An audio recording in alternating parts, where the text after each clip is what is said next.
El sol golpeaba con crueldad los restos del rancho Los Laureles. Elena bajó de su coche, y el primer sonido que la recibió no fue el relincho de un caballo fogoso, sino el crujido de una madera podrida cediendo ante el viento.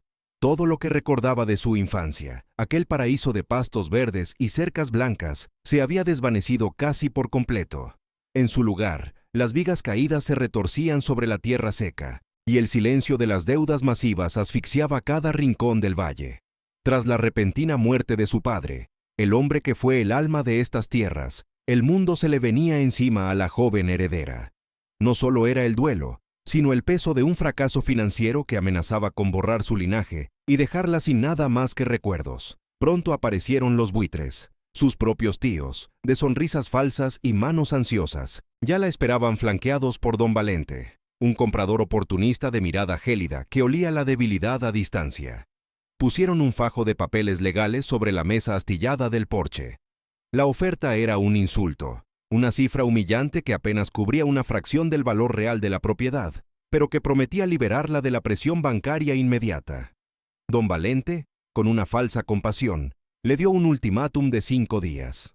O firmaba la venta total, o el banco ejecutaría el embargo, dejándola en la calle y con el nombre de su padre manchado por la quiebra definitiva frente a toda la región. Alejándose de la presión asfixiante de sus parientes, Elena se detuvo frente al último establo ocupado. Allí estaba Centella.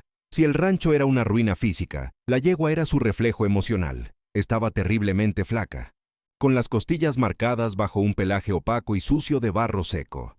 Sus ojos, antes chispeantes, mostraban ahora un resentimiento arisco hacia cualquiera que se acercara.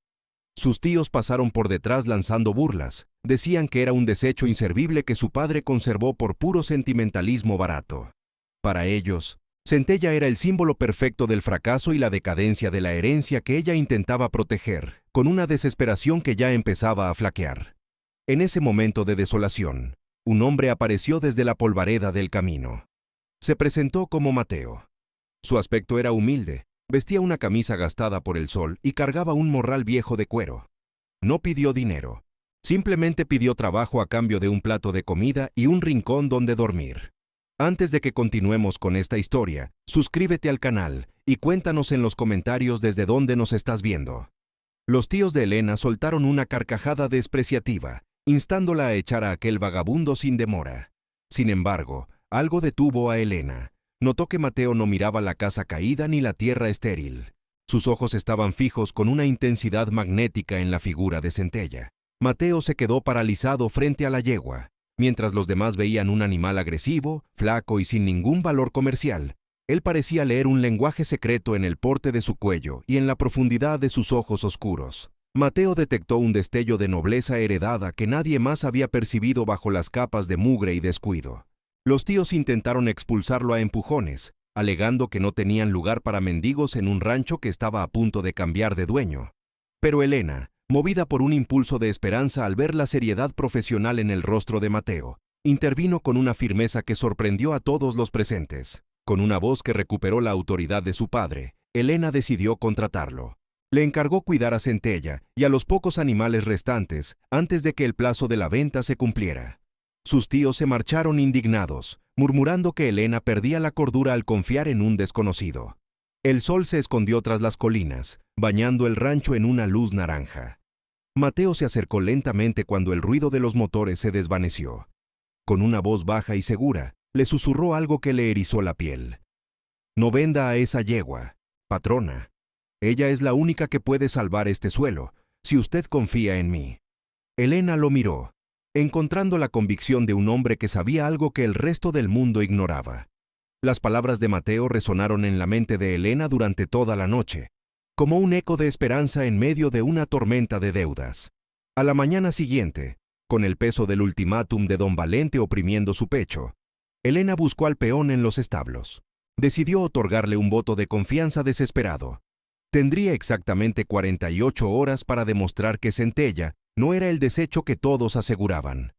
Era un plazo suicida frente a la inminente ejecución bancaria, pero Elena sentía que, si perdía a esa yegua, perdería el último vínculo real con el espíritu de su padre. Mateo no desperdició ni un segundo. Mientras el primer rayo de sol teñía de naranja los pastizales secos, comenzó una labor de rehabilitación que parecía sacada de otros tiempos. No utilizó herramientas modernas ni químicos. Su enfoque era el de un susurrador que comprende el alma del animal. Con ungüentos preparados a base de hierbas silvestres y masajes rítmicos en las articulaciones entumecidas de centella, Mateo empezó a despertar al animal de su letargo. El peón incluso rescató granos antiguos del fondo del granero, mezclándolos con melaza para devolverle la energía perdida. Bajo la costra de barro y el pelaje opaco, una verdad asombrosa comenzó a emerger. Mientras Mateo limpiaba con un paño húmedo el flanco izquierdo de la yegua, sus dedos callosos se toparon con una irregularidad en la piel. Con cuidado, apartó el vello hasta descubrir una marca de linaje que había sido ocultada deliberadamente con una cicatriz superficial. Era un hierro pequeño, un símbolo de nobleza que delataba una estirpe de campeones.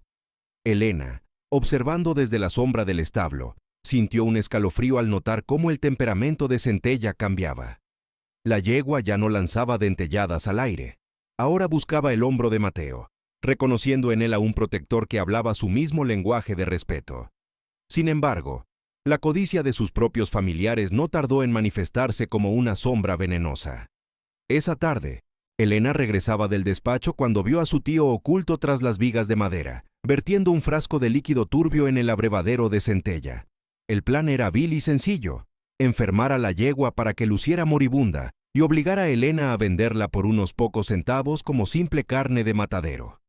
Con la rabia hirviendo en sus venas, Elena lo confrontó ante la mirada impasible del peón.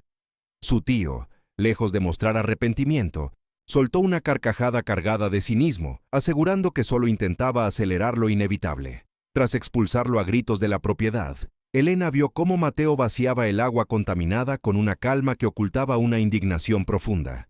Al caer la noche, bajo el suave resplandor de una lámpara de aceite, Mateo compartió su historia.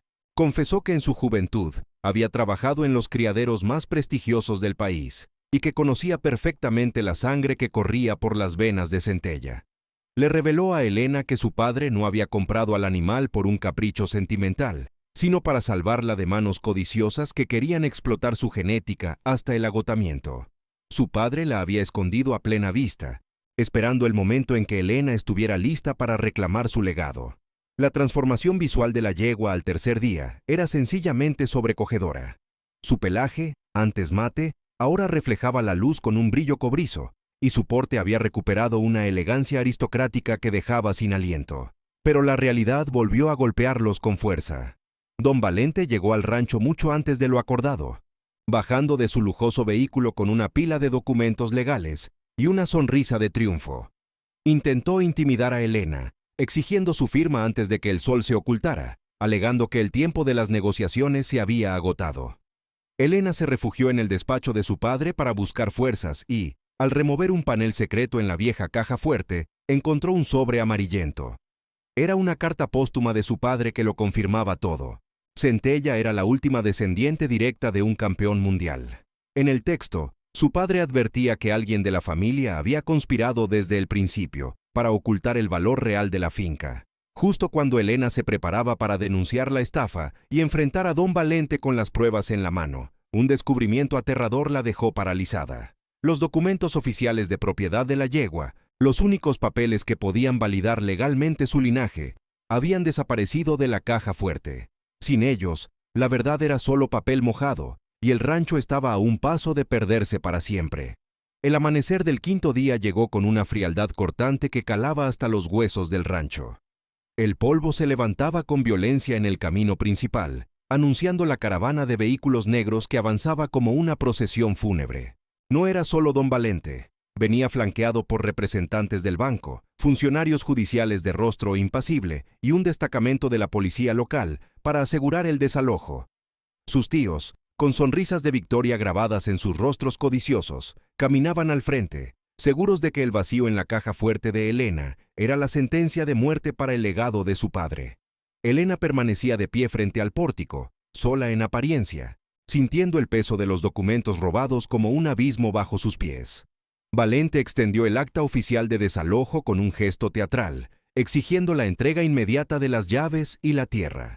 Antes de que la pluma tocara el papel, un sonido rítmico y poderoso hizo que la tierra temblara. Desde la neblina que cubría los potreros, surgió una figura de leyenda.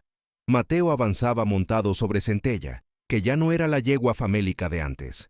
El animal se movía con una cadencia aristocrática, su pelaje brillaba como cobre fundido, y sus ojos despedían una inteligencia feroz. Sin silla de montar lujosa, solo un ronzal sencillo, la elegancia natural de la yegua era tan abrumadora que los funcionarios del banco se detuvieron en seco. Mateo cabalgó hasta el centro del grupo, haciendo que Centella relinchara con un poder salvaje que resonó en el valle. El silencio fue absoluto. Incluso don Valente retrocedió un paso, incapaz de ocultar el asombro ante la joya genética que tenía enfrente. Elena, recuperando la entereza de su linaje, dio un paso adelante y alzó su voz. Reveló la conspiración descubierta, el sabotaje del agua, el robo de los documentos y la alianza oscura entre sus parientes y el comprador. Sus tíos intentaron protestar, calificando sus palabras como delirios. Pero Elena sacó de su bolsillo un pequeño dispositivo de grabación que Mateo había instalado secretamente en los establos. En el audio se escuchaba con claridad la voz de su tío confesando el robo de los títulos y el plan para depreciar el valor del rancho. La cara de don Valente se tornó grisácea mientras los funcionarios intercambiaban miradas. La estafa masiva estaba al descubierto frente a la ley, pero faltaba el golpe definitivo para detener el embargo. En ese instante, un vehículo de lujo se detuvo tras la patrulla. De él descendió el doctor Arrieta, el tasador de caballos más respetado de la región, a quien Mateo había contactado en secreto. Arrieta no necesitó mucho tiempo para examinar la estructura y el movimiento rítmico de Centella. Con una firma oficial, declaró ante el banco que el valor de mercado de la yegua, dada su línea de sangre confirmada por los registros que Mateo conservó por años, era 10 veces superior a la deuda total del rancho.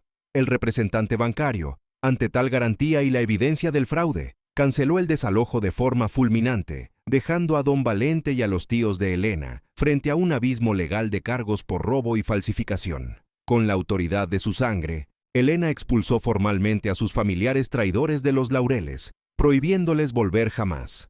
Don Valente se retiró humillado, con su reputación arruinada. Las semanas siguientes fueron de intensa actividad. El capital obtenido por los derechos de cría permitió reparar cada cerca, pintar la casona y devolverle el verde a los campos secos. Pero lo más valioso no fue el dinero recuperado, sino el silencio compartido entre Elena y Mateo cada atardecer. Ella se acercó a él mientras el sol se hundía con tonos púrpuras, dándole las gracias por enseñarle que el valor real se esconde donde nadie más mira. Allí, frente a Centella, comenzó una nueva era dorada para el rancho, marcada por la lealtad y una historia escrita.